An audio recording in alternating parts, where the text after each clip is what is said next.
देखिए यहाँ हम लोग कक्षा 9 में मधुमक्खी पालन के बारे में बात करने जा रहे हैं। मधुमक्खी पालन क्या होता है?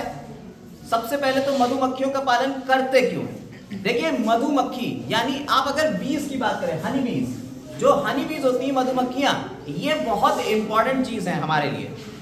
खाली इससे शहद मिल रहा है इसीलिए ये इंपॉर्टेंट नहीं है, इनसे कुछ और चीजें भी मिल रही हैं। हमें और क्या क्या मिल रहा है इनसे? एक बहुत बड़ी चीज जो मधुमक्खियों से मिलती है वो है परागण यानी पॉलिनेशन। मधुमक्खियां क्या करती हैं? हमारे पूरे एनवायरनमेंट में ये परागण करती हैं, पॉलिनेशन करती हैं।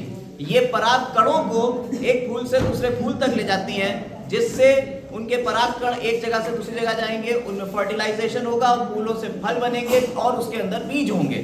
वो बीज ही नए पौधों का जन्म करेंगे। यानी कि आप एक तरीके से पूरा इकोसिस्टम को मेंटेन करते हैं, पौधों को मेंटेन करते हैं वाया पॉलिनेशन। और पॉलिनेशन फ्री में हो रहा है। फ्री में हो रहा है, वो कौन कर रही है? यही मधुमक्खियां कर रही हैं। ठीक है, तो ये एक बहुत बड़ा एनवायरनमेंट में रोल प्ले करती हैं। इसके अलावा हमारे फायदे के लिए क्या करती हैं? ये हमारे फायदे के लिए करती हैं दो काम। ये शहद और मोम दोनों चीजों को प्रोड्यूस करती हैं। आपका जो छत्ता होता है मधुमक्खियों का, जो मधुमक्खियों का छत्ता है, पहली तो बात, मधुमक्खी की 4 वैरायटी इंडिया में मिलती है जिन्हें पाला जा रहा है, जिनसे शहद लिया जा रहा है। एपिस इंडिका, जिसे इंडियन हाइव भी कहते हैं, यानी जो छत्ते के अंदर रहती हैं। दूसरी होती है एपिस डॉर्साटा, ये जायंट रॉक भी है, ये आपको रॉक्स चट्टानों के ऊपर मिलेगी। तीसरी होती है एपिस मेलिफेरा, ये इटालियन भी है या आपकी जर्मन वाली है, ठीक है। और एपिस फ्लोरिया, ये लिटिल भी है, छोटी छोटी होती हैं, ठीक है, इन्हें एपिस फ्लोरिया कहते हैं। ये 4 वैरायटीज हैं जो आपको इंडिया में देखने को मिलती हैं। जब कभी हम इसका ज़ूलॉजिकल नेम लिखते हैं तो उसके नीचे अंडरलाइन कर देते हैं, कुछ इस तरीके से अलग अलग अंडरलाइन कर देते हैं। और इसमें पहला अक्षर बड़ा और दूसरा अक्षर छोटे से शुरू करते हैं। ये ज़ूलॉजिकल नेम या बॉटनिकल नेम या साइंटिफिक नेम लिखने का एक तरीका होता है। अब बात करते हैं हनी बीज के टाइप्स की। जो हनी बीज होती हैं उनमें 3 चीजें होती हैं। वो 3 तरीके की हो सकती हैं। वो या तो क्वीन हो सकती हैं, वो या तो वर्कर हो सकते हैं, वो या तो ड्रोन हो सकते हैं, ठीक है। क्वीन जो होती है रानी मक्खी कहलाती है, वर्कर जो काम कर रही है वो वाली है, और ड्रोन्स जो सिर्फ और सिर्फ काम करते हैं अंडे का फर्टिलाइजेशन कराने का, वो स्पर्म देते हैं, ठीक है, सिर्फ उसे स्पर्म देते हैं। और इनके अंदर स्टिंग अपरेटस नहीं होता, यानी डंक इनमें नहीं होता, ये काट नहीं सकते, ठीक है। तो आप इनको हाथ से पकड़ भी सकते हो ड्रोन्स को।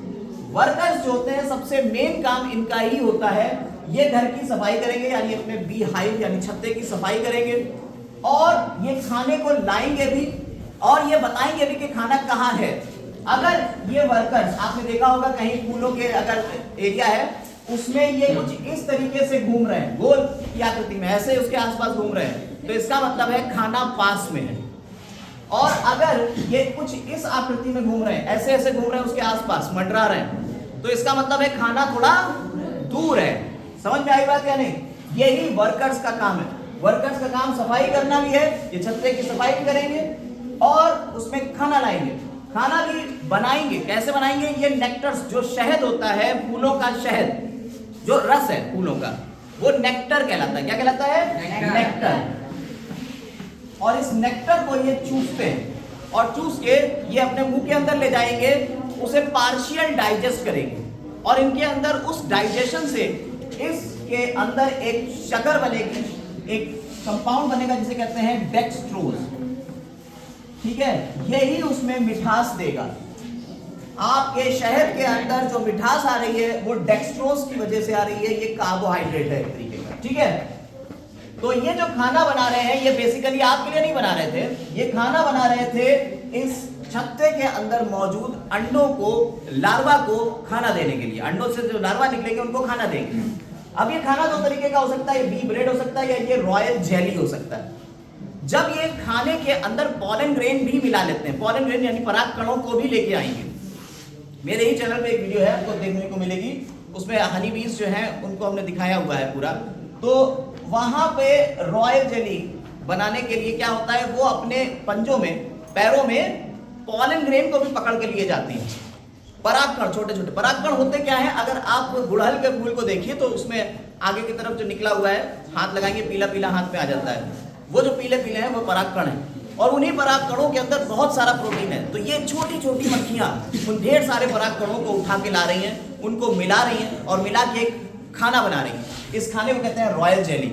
जिनको रॉयल जेली खिलाई जाती है वो बन जाते हैं क्वीन। वो क्या बन जाते हैं? और क्वीन का काम सिर्फ और सिर्फ अंडे देना है। आपके पूरे छत्ते में एक ही क्वीन होती है, एक छत्ते में एक ही क्वीन होती है, और लगभग 1 लाख तक मक्खियां उसके आसपास रहती हैं, हनी बीज। ठीक है, 1 लाख हनी बीज जो है वो उस छत्ते के अंदर रह सकती हैं। कैपेसिटी एक मक्खी की इतनी है। और क्वीन जो होती है साइज में थोड़ी बड़ी होती है, ड्रोन साइज में छोटा होता है, ये मीडियम साइज के होते हैं। और जब आप कभी छत्ते को छेड़ते हो और आपको काटता है कोई, तो क्योंकि वो कौन है? वही है वर्कर्स। वो वर्कर्स हैं, यही आपको काटेंगी। यानी कि हनी बीज 3 तरीके से रह सकती हैं, मतलब उनके कामों के आधार पर वो 3 तरीके का बना दिया गया है। होती तो वो सभी मधुमक्खियां ही हैं, लेकिन वो 3 तरीके की हो सकती हैं। तो अगर नॉर्मल बी ब्रेड खा रहे हैं तो बनेंगे वर्कर, और अगर रॉयल जेली खा ली है तो बनेंगे क्वीन। अब क्वीन और ड्रोन में फर्क क्या होता है? देखिए, हम थोड़ा सा एडवांस लेवल पे आपको एक चीज बताना चाहेंगे कि जब फर्टिलाइजेशन होता है तो नर युग्मक और मादा युग्मक, मेल गैमीट और फीमेल गैमीट, अगर दोनों गैमीट मिलेंगे और उससे बनेगा जाइगोट। क्या बनेगा? जाइगोट। ठीक है, ये मेल गैमीट था, मेल गैमीट और फीमेल गैमीट। मेल गैमीट और फीमेल गैमीट के मिलने से बना जाइगोट, और जाइगोट के डेवलपमेंट से आगे आपका जो बनेगा, अगर यहाँ की बात करी जाए तो यहाँ पे 2 चीजें बन सकती हैं। इस जाइगोट से आगे लार्वा बन रहा है, ठीक है, अंडे से निकलेगा लार्वा, और लार्वा जो है ना, इस लार्वे को अगर ये दोनों चीजें खिलाई जाएंगी तो अलग अलग बन सकता है।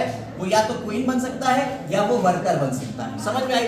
यानी जब फर्टिलाइजेशन हो जाएगा, निषेचन हो जाएगा, ठीक है, निषेचन के बाद, फर्टिलाइजेशन के बाद जाइगोट बनेगा, और जाइगोट से या तो क्वीन बन सकती है या वर्कर बन सकते हैं। समझ में आई बात या नहीं? किसके आधार पर? उसे बी ब्रेड खिलाई जा रही है या रॉयल जेली। अगर रॉयल जेली खिलाई गई है तो क्वीन बनेगी, अगर बी ब्रेड खिलाई गई है तो वर्कर बनेंगे। अब बात आती है ड्रोन की। अगर फर्टिलाइजेशन नहीं होता है, सिर्फ फीमेल गैमीट है, उसमें बिना फर्टिलाइजेशन के ये किसमें बदल जाता है? ये ड्रोन में बदल जाता है। यानी ड्रोन जो होते हैं बिना फर्टिलाइजेशन के बनेंगे, बिना निषेचन के बनते हैं, जबकि क्वीन और वर्कर निषेचन के बाद बनते हैं। समझ में आई बात या नहीं? हनी बीज के बारे में सारी जानकारी हो गई। अब शहद के ऊपर आते हैं। ये जो शहद आपको मिल रहा है ये छत्ते से ही निकल रहा है। उस छत्ते को लॉक करने के लिए, उस शहद को बनाए रखने के लिए, भाई कहीं निकल ना जाए, लीक ना कर जाए, उसमें वो मोम भी लगाती हैं। ठीक है, तो आपको ये नेचुरल वाला वैक्स मिलता है। एक पेट्रोलियम वाला है, उससे मिलेगा वैक्स, और एक ये नेचुरल वाला है, ये हनी बीज के छत्तों से मिल रहा है वैक्स। ठीक है, समझ में आ रही है बात क्या नहीं? तो मधुमक्खी पालन हम क्यों कर रहे हैं? इसीलिए कर रहे हैं कि आपको मिल जाए शहद, और शहद के अंदर होती है ये वाली शुगर, ना कि आपकी सुक्रोज। गन्ने की शुगर जो होती है उसका नाम क्या होता है? सुक्रोज। और ये वाली शुगर है डेक्सट्रोज। गन्ने की शुगर का जो फॉर्मूला है C12H22 और O11, ये सुक्रोज का फॉर्मूला है।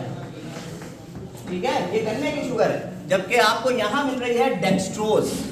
ये सब है कार्बोहाइड्रेट सी। डेक्सट्रोज एक मोनोसेकेराइड है, वो एक डाइसेकेराइड। ठीक है, फिलहाल बातें करेंगे इसके ऊपर, आगे ये चर्चा आगे बढ़ जाएगी। लेकिन 9th क्लास में आप इतना ही समझिए कि आपको ये 4 वैरायटी है। दूसरा, मधुमक्खी पालन शहद के लिए हो रहा है। मधुमक्खियों का दूसरा फायदा क्या है? ये परागण करा रही है। क्या करा रही है? ये पॉलिनेशन, परागण, पॉलिनेशन। परागण का मतलब क्या है? परागकणों का नर जनन से मादा जनन, यानी कि मेल प्लांट के पार्ट से, मेल पार्ट से और फीमेल पार्ट तक पहुंचा देना पॉलिन ग्रेन्स का। ठीक है, from anther to stigma, pollination कहलाता है, परागण कहलाता है। ठीक है, तो हनी बीज के बारे में इतनी जानकारी बहुत है आज के लिए। उम्मीद कर रहे हैं आपको सब समझ में आ गया होगा। Have a nice day.